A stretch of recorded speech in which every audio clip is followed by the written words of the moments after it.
Assalamualaikum everyone. Mayong gabi. I'd like to express my sincere appreciation to those who made this comprehensive examination orientation possible. The CSU Graduate School personnel who willingly shared their time in conducting this orientation. They would have spent their times with their families, but they choose to attend this virtual orientation to share their knowledge. To our energetic President, Dr. Sema Jidilna, the newly elected Pasok President of Region 12.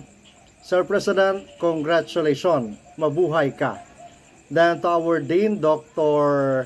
Abdul Samad Sheikh, and to the rest of the team, graduate school, especially my co-program heads, maraming salamat sa inyong lahat.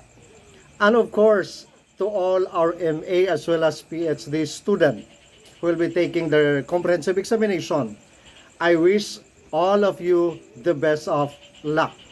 I am sure you will emerge as passers considering all the time and effort that you invested in this endeavor.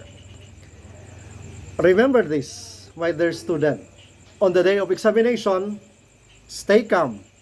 Pray to God that He will be with you when you write your answers. Good luck.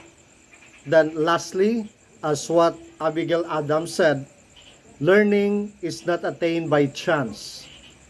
It must be sought for with ardor and diligence. And with that, God bless everyone. Dalaygon ang Diyos.